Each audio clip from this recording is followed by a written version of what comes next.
So the question is the displacement x of a particle varies with the time t as x is equal to a exponential minus alpha t plus b exponential power beta t, alpha a b alpha beta सब positive constant है। Velocity of the particle will be, तो पहले velocity निकालो उसके बाद ये पढ़ लेना। तो x डिस्प्लेसमेंट टाइम डिपेंडेंट है, तो वेलोसिटी निकालना है तो क्या करना पड़ेगा बेटा, इसका डिफरेंशिएट कर देते हैं, सिंपल सी बात है। तो कांस्टेंट तो बेटा आपका कांस्टेंट आगे आ जाएगा, ई का पावर माइनस अल्फा टी का डिफरेंशिएशन ई का पावर माइनस अल्फा टी होगा, फिर अल्फा टी का फिर से करेंगे डिफरेंशिएशन तो आपका माइनस अल्फा आ जाएगा, है ना, सिंपल सी बात है भाई। प्लस बी का डिफरेंशिएशन भैया कांस्टेंट है, बाहर आ जाएगा, ई का पावर एक्सपोनेंशियल बीटा टी का डिफरेंशिएशन एक्सपोनेंशियल बीटा टी ही होगा और बीटा टी का डिफरेंशिएशन बीटा हो जाएगा। तो ये क्या हो जाएगा बेटा अपना माइनस ए अल्फ़ा एक्सपोनेंशियल का power minus alpha T plus B beta exponential का पावर बीटा टी। ठीक है ना, क्लियर हुआ कि नहीं हुआ? तो क्या बोला है, velocity of particle be independent of alpha and beta, बेटा अल्फा बीटा तो है, drop to zero when alpha is equal to beta, अगर अल्फा की जगह मैं बीटा रख दूं या बीटा की जगह अल्फा रख दूं तो क्या ये जीरो हो जाएगा, तो ये हो जाएगा माइनस ए बीटा ई का power minus beta T plus B beta e का power minus beta T.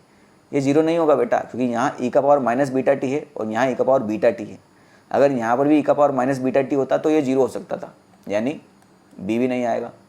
Go on increasing with time, go on decreasing with time.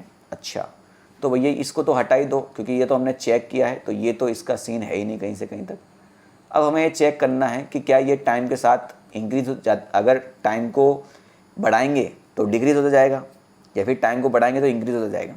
तो उसको ध्यान से देखो, ये हो जाएगा माइनस ए अल्फ़ा एक्सपोनेंशियल का power alpha T plus B beta exponential का पावर बीटा टी। ठीक है, अब मैं टाइम को वैल्यू बढ़ा रहा हूँ, ध्यान से सुनना मेरी बात को। जब मैं टाइम की वैल्यू बढ़ाता हूँ तो एक्सपोनेंशियल का पावर कुछ पॉजिटिव होगा और ये बढ़ रहा है, तो एक्सपोनेंशियल का पावर में कुछ बढ़ रहा होता है तो इस पूरे फंक्शन की वैल्यू भी बढ़ रही होती है। ये बात समझ में आई नहीं?